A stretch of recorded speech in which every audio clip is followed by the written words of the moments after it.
Cause I'm about that. Cause I'm about that. I was just finding where my passion is, and that, like, you know, it's now or never. You can either do it now or it's never going to happen. There's no guarantee that there is ever going to be tomorrow. You know, if you're going to go through life, you might as well do something you love that impacts other people in a positive way. This is a podcast all about business, entrepreneurship, making your passion your paycheck, people who just want to take control and kick life square in the ass. On this week's episode of the Now or Never podcast, we have Jeffrey Koterba. He is the cartoonist for the Omaha World Herald. He is an Omaha native who has lived abroad all over the world, has a major passion for travel, all things culture, from the arts, music. He is the embodiment of living out your dreams, making your passion your paycheck, and you can do big things from right here in the Midwest. And I shouldn't say that my brain asks. My brain is pretty demanding and rarely takes no for an answer. Tell me about you. How did you get started? Like, what's the path? Like, well, started as cartooning or just life, cartooning, life, everything. I grew up in Omaha, in South Omaha, small working class neighborhood, but from an early age, for whatever reason, I knew that I wanted to do something with art. Yeah. And I wasn't sure if it was cartooning or writing, but something creative, and so from the age of 5 or 6, I knew in my heart that was what I was called to do. So in that way, I have felt very lucky that I knew that. That's huge, because most people spend most of their life trying to figure out what they're meant to do or what makes them happy. Right. Ironically, at age 58, which I am now, which is shocking to me. It's funny when you go to, like, when I go to cartooning, I go to a lot of cartooning festivals and hang out with other cartoonists, and no one ever seems their age, and in a good way. And so I'm convinced that if you do something that you love, and you are and especially something like cartooning or playing music or whatever, you're maintaining that childlike, you're connected to your inner child in a way. So I think it keeps you young. So when I meet other cartoonists, they're always much older than they look. So I hope it's sort of like being an astronaut where you're like younger. Yeah. So I think being a cartoonist is sort of like being an astronaut on the Earth. Oh yeah, absolutely. I think this makes no sense. No, to it totally makes sense. But to me, well, think of it this way though. I mean, you find something that you love and you're passionate about, and that's the way that you make a living. Like, you're around it all the time. And I think most people. I had a post up last week. I'd rather hustle 24/7 for something that I love than slave away to 9 to 5 and only live for the weekend, because that sucks. Oh, right. Yeah, right. I mean, you know what I mean? And I think that keeps me young. I mean, I was 28, working for another company. It was a great job. I got paid well. I'm not complaining. I learned a lot, which was really cool. Right. I just knew it wasn't what I wanted to do, and I was busting my ass for somebody else. And I had 6 ulcers burst at 28. I'm on medications. I got blood and all sorts of stuff, and I was like, and I'm taking meds. They got me on like 6 different medications. I'm like, this is bullshit. No, this can't be how it was meant. This is not.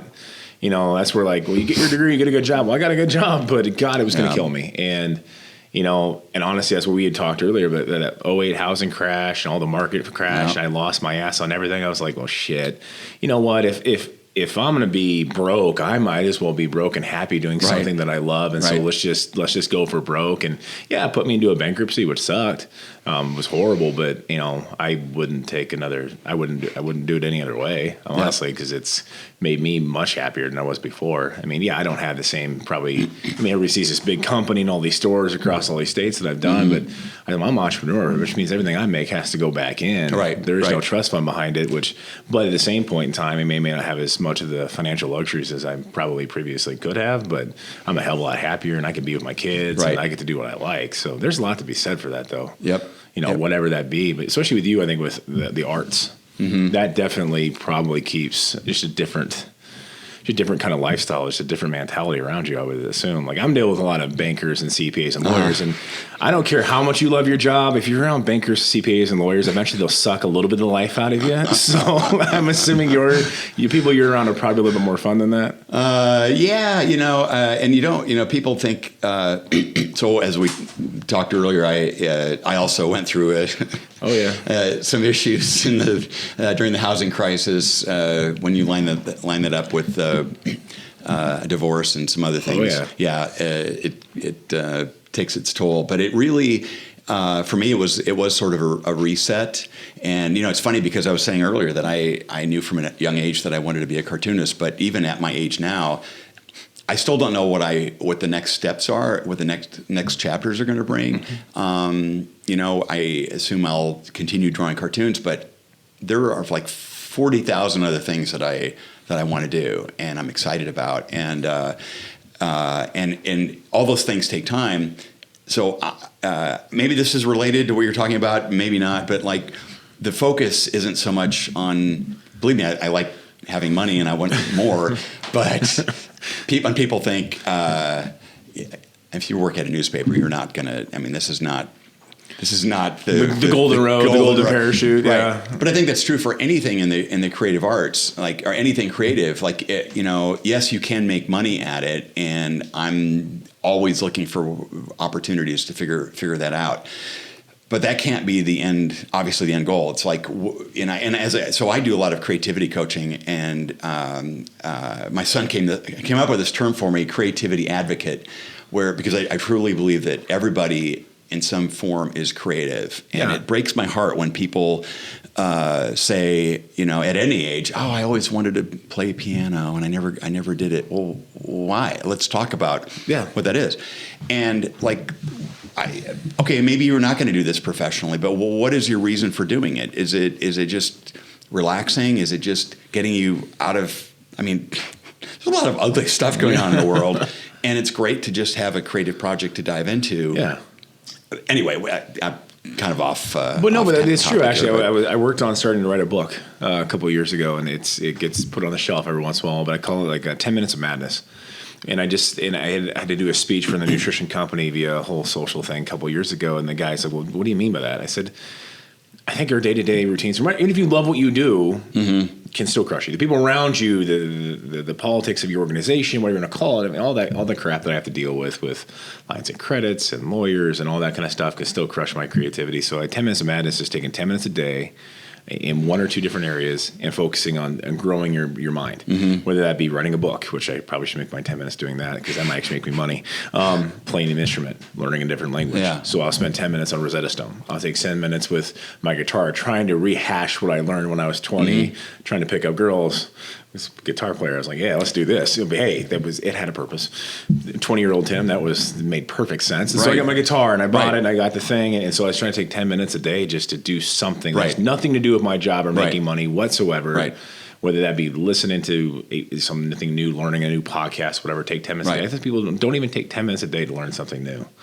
I mean, I had somebody else, where you consider yourself an expert. I'm like, no, ever. I think once you consider yourself an expert in something, you quit learning. And I think that's the thing. You always need to be a student of something. Right.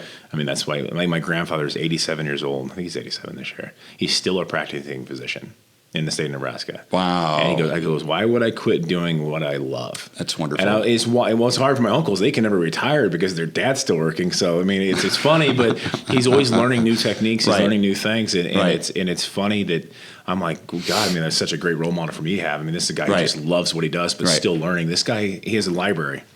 I'm like, you ever read all his books? He goes, I already did. Holy shit.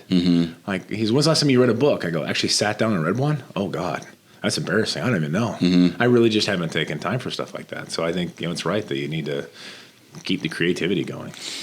Yeah, and I mean, there's so many distractions that we have in our daily lives. But and I get that. I get that if you're raising kids and you've got to get kids to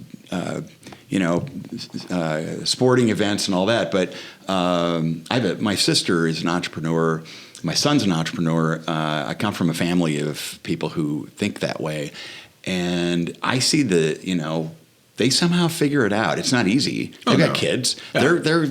going crazy, not getting sleep. But what, to me, like just going, and with all due respect to people who do it, but just going to a dead end job every day at the same time and not, oh my God, that's death. Well, it is. I get speech. And especially if you're not doing something for yourself. I mean, I get that, yes, if you have to put bread on the table and you have to go do your job, fine. But and then what? Like, how are you spending your off hours? I was just talking to a friend of mine just before this, who was a creative, and he's a playwright and a screenwriter. He makes films, and he's frustrated because he's trying to find the time in his day to do it and to work. And I said, well, because he doesn't want to take time away from his family in the evening after his day job. So, well, get up an hour earlier. And that's, and it's the monk's time. It's the safe time. Oh yeah. And you don't maybe feel as guilty because everybody else is still sleeping. Okay. You're coming out of that dream state and you don't have all the distractions of the day, and you're giving your best self to your own work. Even if you just get in that 10 minutes or a half hour, you feel like, I've accomplished something for myself. And even if the rest of the day goes to crap, I have that half hour under my belt for today. Yeah.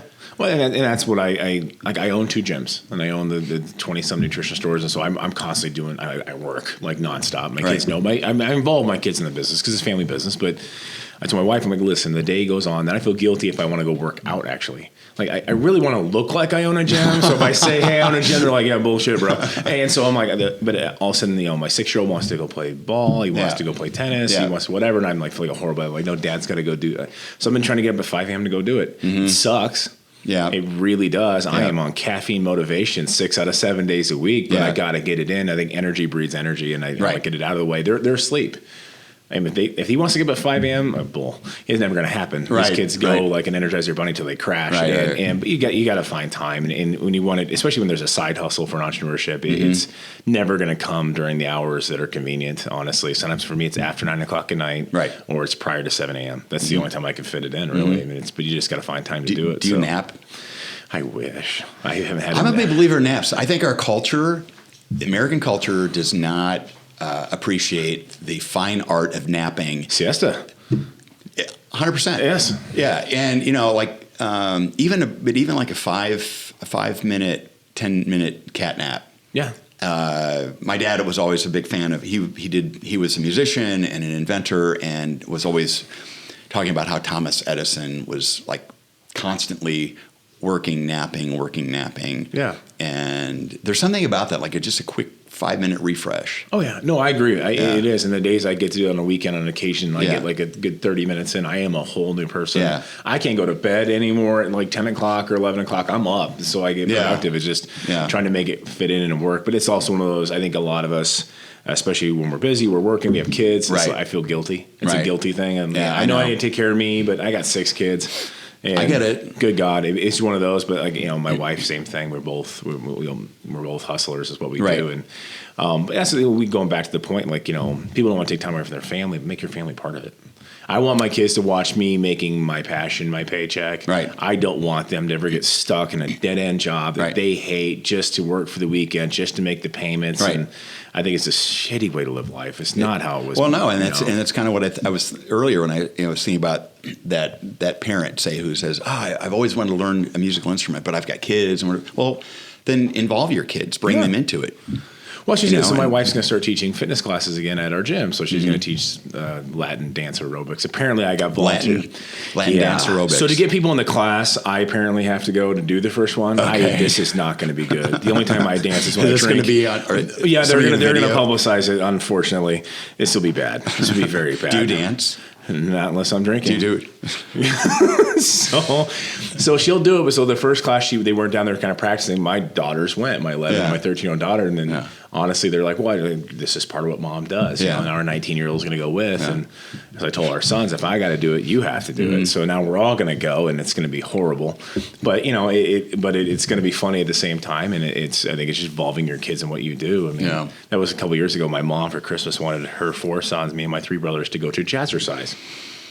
That's her thing. Mm-hmm. I'm like, she wanted to involve us in her thing because she'd feel guilty every time we would all come home. We only get together every couple of years. Mm-hmm. And so we went down, and it was bad. It was really bad. I mean, my two little brothers dressed up in my mom's 80s spandex, got up on stage with the instructor. My older brother's in the back. He's a military doctor down in Fayetteville, and he's like, "Can we quit?" I go, "That is Mrs. Merchant. She is 70 years old. Yeah. Until she dies, you're going to go, Army boy. You're going to keep going." And if you got to, and we both threw up. It was bad. But anyways, I mean, you can involve your family in the stuff you do, and that's I want to be involved with my kids' stuff. And it's amazing to me. My kids are like, "Well, I want to do this. I want to do that." I'm like, "Okay, do that, but be the best at it." You know, like my 13-year-old son's like, "Can I have a YouTube?" Sure. You don't care? Nope. I go, they communicate better than we do at this age, and they're communicating 24/7. I go, if you're gonna do what you want. I want to be a programmer. I want to be a game creator. Cool. And people are like so taken back that I've got my MBA and I've got my master's in organic chem that I'm not advocating for doctors or lawyers. I'm like, no, find what you want to do. If you want to create video games, do it. Right. My one daughter wants to be a YouTube video makeup artist, and she's wickedly good at it. It's really kind of scary. There's a specific subset for makeup artists just for YouTube people? No, they're making more people. Oh, I see. They're like teaching how to do it. Oh, yeah. This is the thing. Yeah. Even our older, she's wickedly good. I'm like, do it. Videotape it. Put it all on video, and now you've documented how it works, and their one's going to be a lawyer. I'm like, that's a good idea. You have a mouth, and you argue about everything. You should go do that. I mean, it's just, and that's the funny thing to me. I don't care what it is, and I make them all get involved in the arts. Actually, they have to be. For me, it's a prerequisite. I don't care as much about. I probably should, but reading, writing, and arithmetic as much as I do about. You're going to be in choir. You're going to try band. You're going to do these things. Become well-rounded people. I mean, the arts is that to me is. What is cut? It's being cut. It's being cut, and I hate it. Yeah. And so they're all in choir. They're all doing the thing. Yeah. And it's, for me, I grew up with music. I loved it, and it was funny. I look back when I was a freshman in high school, and they kind of made me make a choice. If you're going to be this much of an athlete, you got to quit doing band. And so I did. I listened to the coaches. I'm like, okay. So after my freshman year, I quit band. Yeah. And there was a certain amount of time. I get it, but I wish I hadn't. Yeah. So you were like in the band, like I was in marching band. I was in jazz band. I was in all that. What did you play in jazz band? The alto saxophone. Yeah. I loved it. Actually, they'd have me play the Barry sax, the alto sax. The Barry, because I have a swing band and the Barry sax. Oh, yeah. It was fantastic. I was big enough to carry it. That was half the deal. I was twice the size of anyone else because there was this football player and wrestler, and so I was 50 pounds bigger. Like, you can carry this thing. I'm like, yeah, I can carry it. And I still have my same alto saxophone I've had since I was 8 years old. It's a 1920 Vito saxophone. So, it's not pretty, but it plays. And, so my son, when he turned 11, he's like, I want to play the saxophone. I'm like, sweetness. God, I'm like, I'm not gonna make him play my old one because it's hard. But that, and everybody plays guitar. Everybody plays guitar. I did that for the girls. I'm not gonna lie to you. And so whatever motivates you. Though. It worked at the time, but I loved it, and we did a lot of acoustic. I became a cartoonist to help me with my to improve my self-esteem. Well, it is. It was open mic nights, and like girls, that was the late '90s, early 2000s, and that was what kind of music were you playing? My passion's in the blues. I love the blues, but it was a lot of grunge rock at the time. It was Stone Temple Pilots. It was I'm a huge.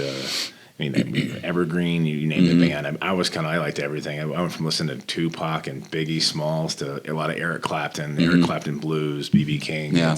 My brother and I are definitely always marched to a different drum when it comes to music, and but it.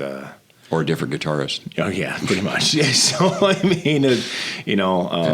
that I think it's something that's lost. This creativity. I don't want drones. I think school programs kids to be drones, to be worker bees.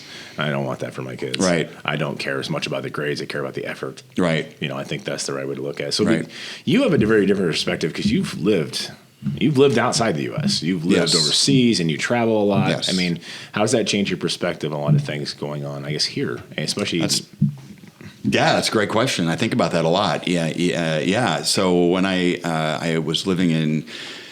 I grew up in like I said, in a small working class neighborhood. We never traveled. Our idea of a vacation was... a little side jaunt from Omaha to Nebraska City in an afternoon or something, and then eventually I think we went to Kansas City a couple of times, but we never traveled. And I was always fascinated with Europe, especially, but it never occurred to me that I could ever go or even live abroad. And it was actually my sister. was still in high school, and her Russian class was going to Russia in January, and so it was super cheap. Yeah. Because it's Russia in January. Yeah. And so I tagged along. I managed to tag along, and it literally changed my life. And Rick Steves, the travel guide, he believes that travel can change the world one trip at a time, and I'm a big believer in that as well. And so traveling and living abroad, especially, so when I was living in Austria for a couple of years, and a lot of people don't know that who read my cartoons, but I was drawing for the Omaha World Herald from the Alps in Innsbruck, Austria. And that's cool. Yeah. And I'm not a skier, but I appreciate the sport. But living there, literally like in the Alps, a 20-minute walk from a trailhead. It was amazing. So here I am in the middle of the Alps drawing. I draw 5 cartoons a week, and most of them are national, international, but a fair portion are about Omaha politics or about Nebraska. Yeah. So the first thing I had to remind myself, as long as I don't draw the Alps behind the Woodman Tower, I'm probably okay. But it changed my perspective in so many ways because, just having been born and raised in Omaha, and then suddenly at age 50-something, now watching Omaha politics and Nebraska politics and U.S. politics from afar. And especially this is preceding the 2016 presidential election. So it gave me some distance, sort of not necessarily through a European lens, but as an American living in Europe, and what they find important and what they're talking about. And I don't know, I can't really define how it shifted my perspective, but I started sensing that my drawings changed, the art changed a little bit, improved. I think it helped me refine my sense of humor. I think about this a lot, and I haven't fully figured out exactly how it shifted, but something shifted in me, in my perspective. And I think maybe it gave me some clarity as an outsider because, I'm from Omaha, spent my whole life here, and suddenly I'm not in Omaha, and I'm able to think about issues that maybe people in Omaha think are so important, or things that they don't think are important at all. And now I'm looking at it as an outsider who has an insider's perspective. So it just shifted shifted my thinking about different issues. And I think traveling, when you can experience other cultures and other people, it just changes your DNA in a way, or just just how you perceive the world and how we are all connected. Everything is so connected, and with all due respect to a lot of people in this country who don't experience other cultures, they're living very small lives, and I don't say that with any criticism. It's kind of heartbreaking. Yeah, but they're living really small lives, and there literally is a whole world out there. What was it? My wife and I, our actual honeymoon, we went on a mission trip through a church down in Mexico, Puerto Peñasco. And we built 3 houses in 4 days, and it was we decided we travel. I love to travel. I have stores in 6 now to be 7 states. So I travel all the time for work anyways, and I like to do conventions all over the United States, and it's fun. And I get to travel. I like to travel. It's funny, the places everybody else likes, I'm not a huge fan of. So I don't like Vegas. It's just I like peace, serenity. I like to see beautiful sights, and Vegas is not that. It was cool, don't get me wrong, but it's not. Yeah. But anyways, because you're going. You're going all the time, and you want to just want to chill. Be on I want to what's a good on a beach or a mountain? Beach. Silence. Actually, you know what? In a mountain on a lake without cell phone reception, I average 1,000 text messages by 3 p.m. on Mondays alone. I have that many employees, that many businesses. It's just that's why my phone's on silent all the time. I'll have a stroke. Swear to God. So I like that, or a beach. I don't care. Some place where my wife and I can just kick it and just just get lost. And we went on Puerto Peñasco, and you see what really poor looks like. Mm-hmm. And it changes your perspective. Next year, we're taking all our 13-year-old kids and our 11-year-old kid down there with us. Because, it's a simple thing. You live in a certain nice house in Omaha. I've given my kids as good life as I can, and I want them to see. We took our 19-year-old daughter, she was 17, down with us, and or 16, and just changes your perspective on what's really important and like how small we all really are comparatively what we could be doing. You know, I actually had a whole thing. It's funny you brought up the politics thing, like your perspective. And if, like, for me as a business owner, entrepreneur, I did a whole video on this yesterday because this podcast has reached out to so many business owners and entrepreneurs and people trying to find their passion. And that's really what it's about. And that's what, and I'm just proving the point that people from Omaha can do big things. Yeah, it's amazing. of It's just, you see everything online. It's all East Coast, West Coast, Gary Vee, Tony Robbins. I'm like, no, we do big shit here. We just got to make the choice to go do it. And it's funny that, you know,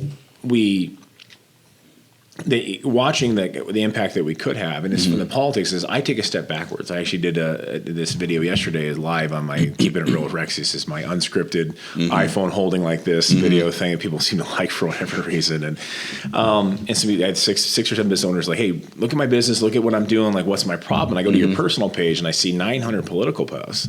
And you want to know why you're not growing your customer base. Well, in this country, we are so dug in one side or the other. There is no nuances of each side. It's like you're right, I'm wrong, whatever, back and forth. Which I'm so sick of. I'm so sick of it. It's just negative and it's nasty and it's connotation. It's just there's no more compromise. There's no education. There's no sitting down on a beer and hashing it out. This is my share of thoughts. This is totally my thing. Like I don't want to interrupt you, but that's like we need to. Just listen to each other more and just for the love of God, can we just agree to disagree? And when people criticize my work, because I'm a centrist, I'm a passionate centrist, and I poke fun at everybody, but hopefully I do that with a good heart and with humanity. But I hear from these extremists, and I always reach back and I say, okay, that's fine if we disagree. Can we just have a dialogue about it in a civil way? And my thing is, at the end of the day, even if we disagree, can we go have a cup of coffee or a beer? Exactly. And that's verbatim what I said yesterday. Yeah, that's my thing. My thing is this. Like, as a business owner, I told him, I go, well, here's your problem. You've cut your customer base in half by thinking that your opinion needed to be heard on social media, which nothing I can't believe political will ever be cured on social media. You'll never convince anybody to vote for anybody. You just piss people off. And then the copy and paste warriors on Google, I invented all these statistics 5 minutes ago. No, you didn't. And so I just don't. So as a business owner, I told him, I go, you don't get to do that. Right. You got to pull yourself back. Right. Because you're going to alienate half a customer base. Right. And at the end of the day, you want success. Right. And you can't impact people you're not around. Right. I learned that from a very young lesson. Like, if you get super judgmental, you can't impact those people in a positive way because they're not going to be around you. And so the unfollow button on Facebook is my favorite button. Every 4 years, and every 2 really. And just because I'm like, I don't want that. It's negative, and it's funny when you sit down and you say, okay, and people, especially politics, are like, well, it does this, that, and the other thing in the world. Okay, how's it impact you specifically? If you sit down and have a conversation with somebody over a beer, why don't you like this or why do you? And find out how it actually affects somebody. And a lot of people really will sit down and go, holy shit, it really doesn't affect me either which way, shape, or form, but you have this team mentality that my team votes for this. I see it in sports where NFL, I'll point out, like, you have a player who's really pivotal for getting into the playoffs, but he just beat the hell out of somebody. But like, it's okay. It was a misunderstanding. We need him for next week's game. That's what politics has turned into.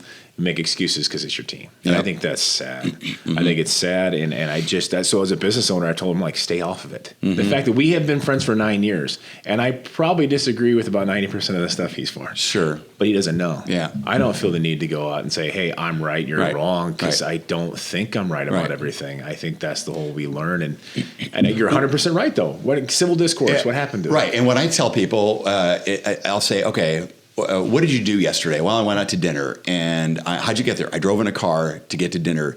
And then you went to your home and you went to bed. Okay, think about every single product that you used, every interaction with the waiter, with the chef, who built the roads, who built that car, who built your house, who built the refrigerator that's in your house. Do you know the political affiliations of all those people? No. And yet you are enjoying. So you are enjoying that dinner. You drove in that car. You drove down that road. You don't know what their political affiliations are. So again, like, are you going to cut all those people out of your lives? Because then what happens? Well, the simple fact is, I've spoken in Washington several times. I got to work way back on a senatorial campaign back in South Dakota in 2004, which is the most money I ever spent. And honestly, it burned. I thought I wanted to go into politics. Maybe I will. I was going to ask you when you're. So, one of my companies is called 2032 Run LLC, and I've been asked by some politicians here too. And I'm not when my kids are young. My wife, her dad ran for Lincoln Mayor. He was part of the Chamber of Commerce. He was part of a few different organizations, and she was in high school, and it was horrible on her. And I won't do that to my kids. Yeah, I don't. I've already got to grow up. They get one chance to be kids, and I'm not going to take that away from them. And eventually, what I like to, and everybody's like, what party? I go, why does it matter? Right. I don't. My personal opinion is anything other than President of the United States, we shouldn't even have political affiliations. Period. Because now you have to actually go research what they actually stand for. Right. Quit the team mentality BS. Right. And it's funny in business, like I have to play both sides because I want what's best for my company, my employees, my family. And so I go to the meetings, I shake hands, and it's funny when you're in person how much more cordial people will be versus behind the keyboard. And I think that's the key. I know. I think about that too. Like if you actually sit, most of the time can actually just sit down with a person. Generally, people seem pretty reasonable. So does something happen? Like, who are these people, like, messaging me? Who are these people on Twitter with the spewing their hate? I don't, like, if I met them in person, would they be like this to me? Exactly. I don't. And it's so important because, when we are in business and people, you don't want them to get them skewed either which way because you want them to enjoy your art. You want to enjoy it for the people you work for. I'm just trying to be thoughtful. Like, I'm not trying to, like, I don't claim to have any special knowledge. I just want to add in. I just want to jump into the conversation and maybe look at something. So maybe from more of a Buddhist point of view, like taking the middle path. And I love this idea that the sign of intelligence. I can't remember how the saying goes, but is the ability to hold both sides of an argument, equally and observe both sides of it and appreciate and respect that both sides might have a point. And so I just try to look at it, from a third point of view or a fourth point of view, a point of view that maybe no one has thought about or talked about. But I'm not trying to be, divisive and, but people will read they'll read into it. They'll read into it. Their own. Oh, I can't tell you how many messages I get. So where do you stand on? Right. I'm not. Listen, judge me on my character, judge me on who you think I am, the businesses that I have, and I leave it at that. And that's why I told those businesses, I'm like, you can't.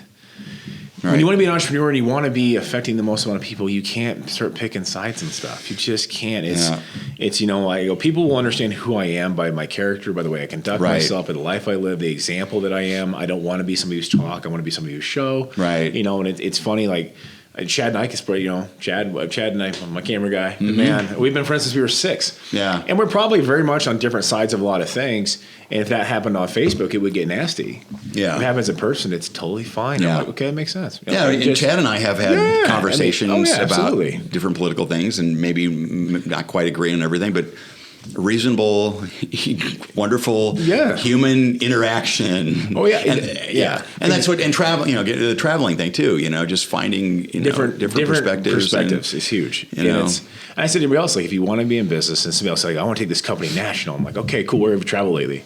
Well, I don't have any money to travel. Bull. So you stay in Omaha all the time, but you want to have this national company in business. I mean, listen, it is a $50 train ride to Denver.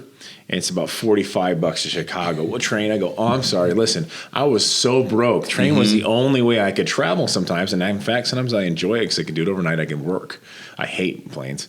I take them and I obviously have to. Right. But, I just took a train to Denver. Because the way my timing schedule worked out, it was $40. I'm like, you can find a way to travel. I know. I wish we had better. My girlfriend and I were just talking about this the other day. Like, it's too bad the Midwest isn't more connected by more train service. Oh yeah.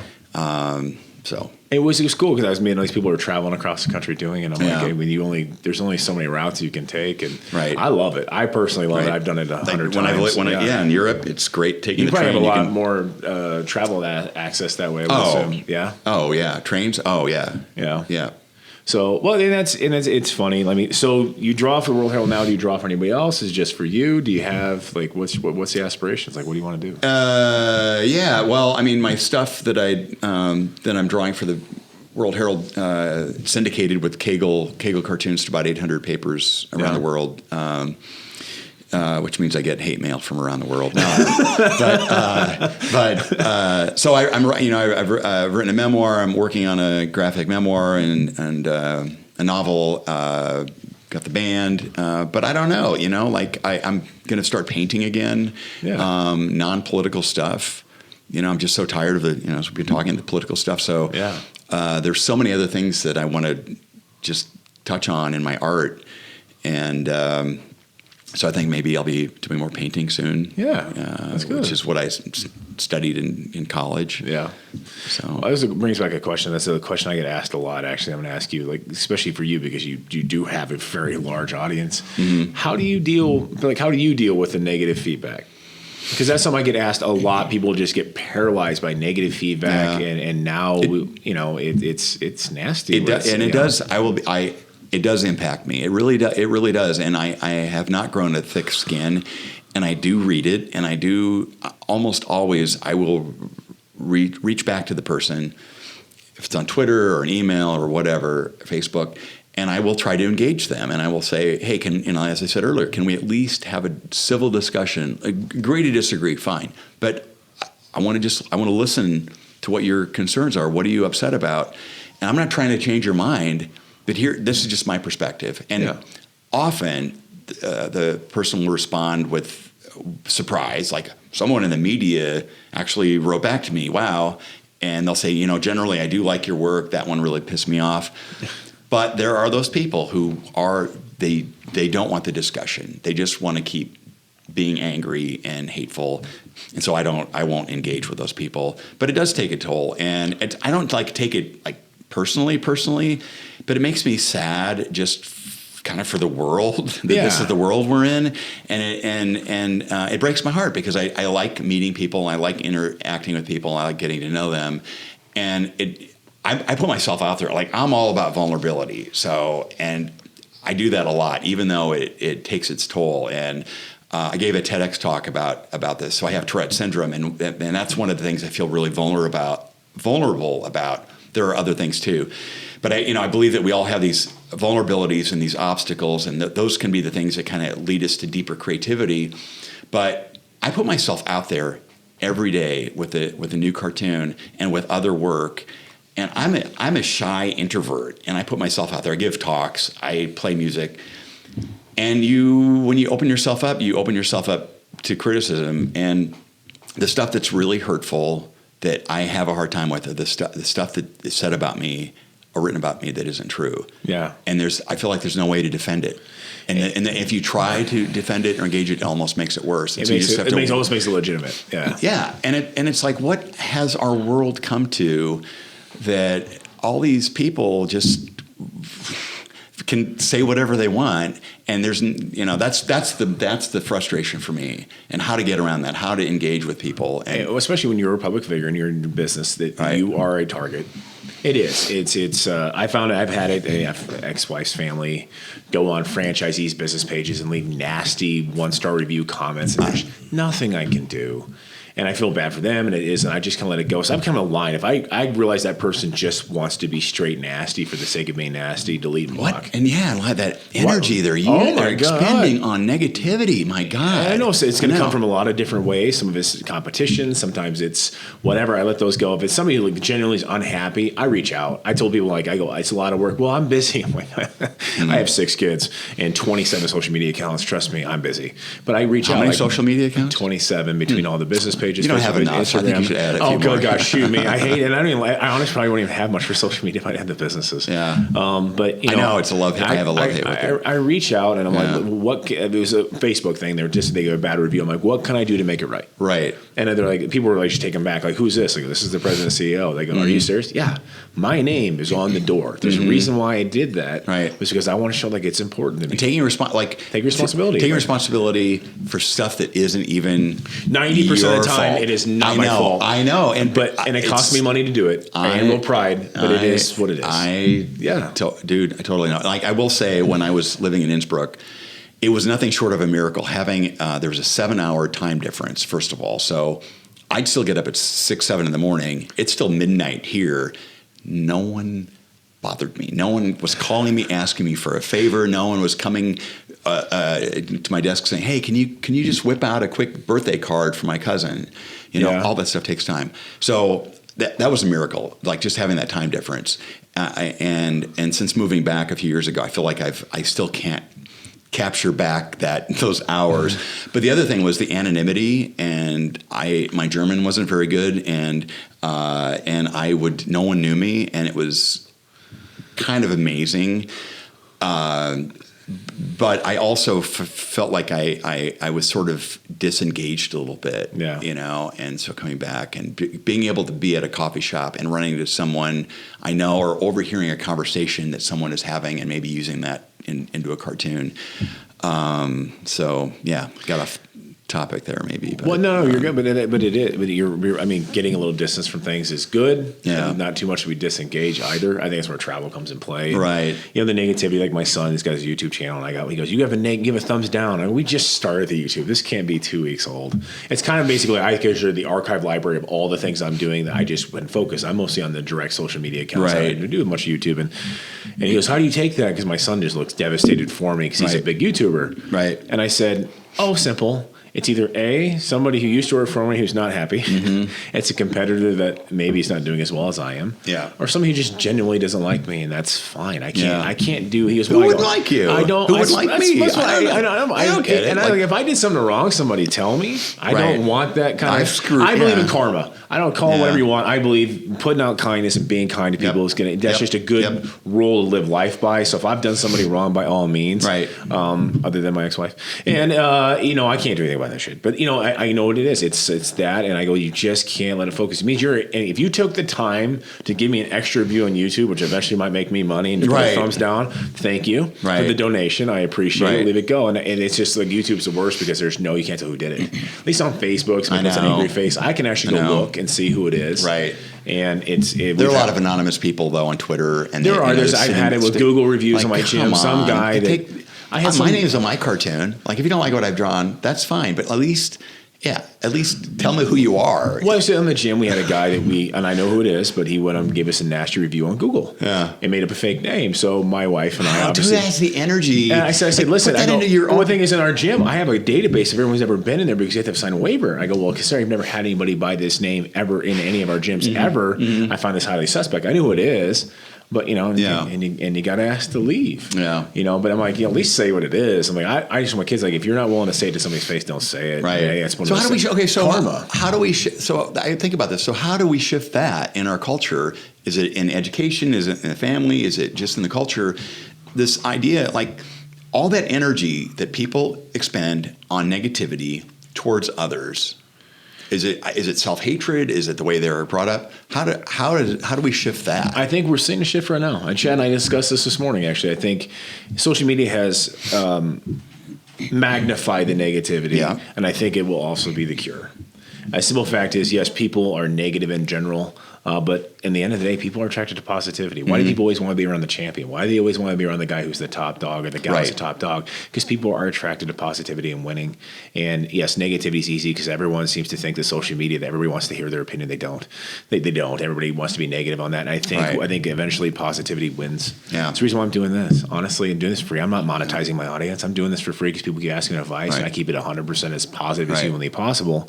I think it's positivity. It's how we do it with our kids. Because you got to think, we all came into this societal thing post 9/11, 2004, 2010, Facebook, and everything starts getting bigger and bigger and bigger. We're in the infancy stages. We're about to get into that middle of the ground road. I think it's very easy when people just go negative. They like the attention. It is what it is.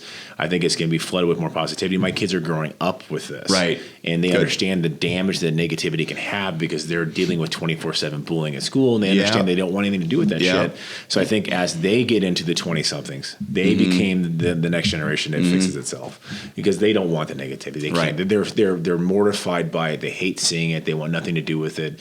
We took this on in our 20s, 30s, and 40s. They're taking this on from 5 years old and up. And so they're going to fix it for themselves because they don't want it. We took it as a chance for us to have a loudspeaker for the first time. And so people seem to think if they put everything in all caps and they scream it louder, Right. that their opinion matters more. Yeah. And I think the youth generation is better at communicating than we are because they're doing it on a 24-hour cycle. That as long as we were raising good people with good values, that those will win in the end. And that's maybe it's a dream, maybe it's just a hope. I don't know. That's mine too, and that's my. I think am I being naive, but I sense that. I don't know what you do about the people who are already so ingrained in their negativity, and maybe they won't change. But I hope that their voices will be drowned out by most kindness of them. and love. If you really look at it from an analytical point of view, as far as business entrepreneurship and how we use these forms to communicate, most of the negative people are on short form. They're on Facebook a lot, Instagram and Twitter, very short form. Long form is YouTube. If you look at, and I study kids, I want to know what my next generation of customers is doing, so I'm always looking 20 steps ahead. They're on YouTube. They're not on Twitter. They're not because they don't like the negativity. I know that's most my least favorite. My 16 to 20-year-old employees aren't on Facebook because they don't like the negativity. Instagram, mostly positive. Well, and so they're on Insta and they're on YouTube, and so they're already fixing it for us. And if you really watch it, that I'm asking my employees, like, why don't you share my Facebook? And I had to go to a meeting in Norfolk last week, my hometown, and they're all under 23, and they go, we don't have Facebooks. Oh. Cool. What do you guys do? We do YouTube and we do Instagram. Like, what about Twitter? No, that's died off. That's the generation ahead of them. And it's so your short form is where a lot of your negativity is. It's quick, it's ugly, it's nasty, it's boom. 5-10 years is dead. Twitter is already dropping. Even just look at, me being, I'm in business. Snapchat and Twitter. Boom. Stock prices have gone down because they have no value anymore. And I enjoy, out of all the social media, least favorite is Twitter by far, but I enjoy Instagram. I do. And I thank my son, who's an entrepreneur, who kicked my butt. He said, Dad, you as an artist, you need to be on Instagram. Like, oh my God, I don't have time or energy for another one. But he's helped me understand that, like, so I'm like telling stories that aren't political. I may use a cartoon that I've drawn as a jumping off point, but to go deeper, talk about the creative process or what I was dealing with at the time or whatever, but hopefully telling positive stories. And that gives me joy. It's therapeutic. It's therapeutic. Me putting up videos and for whatever even just not even about my nutrition or my gym, just about business and here's what I'm doing. And here's, my wife and I laugh because we put pictures of what we're doing just with our lives. People are involved. And we've stories all over the place. People kind of follow the family and like there are hashtag goals. I'm like, I go, honey, we're somebody's goal. When did that happen? I'm like, I'm going to see our credit card bills. So it won't be your goal. And it's funny to me because it's just, people ask, like, I want some advice. I'm like, cool. Or like, well, who's this? The guy you messaged. And it's kind of great. I can't get to all of them, but people asking for help. I got these 20-something kids, like, what do I do next? I'm like, what do you want to do? Like, well, my parents said I have to do this. It's not your parents' life. It's just fun to me. I get so much joy out of helping people in a positive way. And I think that's where, so like I said, it's a hope, maybe it's an aspiration, but I think that problem fixes itself in the next 10 years, which is desperately needed. I think we've all had enough of the negativity the last 10 days. And the pendulum swing, throughout history, whatever the movement is, there's a pendulum. And it swings back and forth, and Well, so I was listening to Warren Buffett and everything Omaha, and he had a speech. He's had 14 presidents since he's been around. 7 Republican, 7 Democrat, and he goes, it doesn't really make a difference. And so somebody else like, well, to this person, I go, no. There's nobody standing in your way. There are rules. You have to jump around. There always will be. There's nothing's a paved road to success. And sometimes those rules, those obstacles can actually help you in a way. It reaffirm causes you what you believe or cause you to think about the world and new solutions. A different idea. Like you were talking about earlier, like the person who doesn't have money to travel. Well, figure it out. Like getting there is half the fun. So my buddies and I were broke in college, and we wanted to take a field trip, but a spring break down to Tennessee to see his dad, finding somebody who had a car that got more than 30 miles a gallon that wouldn't fall apart because mine was held together with duct tape. I don't remember getting to Tennessee, but I remember the 16-hour drive. I told him, half of it's in it's not. And just the detail you just mentioned, the duct tape. That's the details is where life is. It's not. It is. It's the experiences, and I think it did seem like more and more people are understanding that concept of, it's more about the experiences than having the things. Yeah, And I love that though. Yeah. It is. It's, Oh, yeah. it's, I think honestly, we're talking about Instagram and all that stuff. That's where it's the girls obsessed with the aesthetic selfie for crying out loud. But it is. They're like, oh, that looks cool. I mean, it is. It's not the car. It's like Right. the entrepreneurs like, quit buying the stuff. Right. It locks you down. It makes you stay in that job to make the payments. Don't buy the stuff. Take the trips. And Yep. that's where it's at. Yep. Well, thank you so much for coming on. I really Yeah, of appreciate course. it. It's I love the positivity. I love the arts. I love the travel. I think it's awesome. I love your art. I've looked at it. I've seen it. I've listened to your other podcast. Thanks. And I think you bring in awesome perspectives. Thank you so much. Yeah, thank you. Appreciate it. Thanks. You bet. Yep.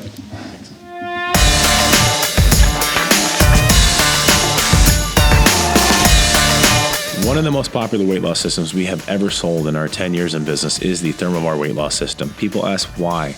I believe that our industry is there to help supplement the areas of your life you need help with. It covers all of its bases, from boosting your metabolism to targeted fat loss around the areas where we all know we want to lose it, detoxification to make sure that we stay consistent with our weight loss. Because I don't know about you, but if the scale doesn't drop, I find it pretty easy to fall off the wagon.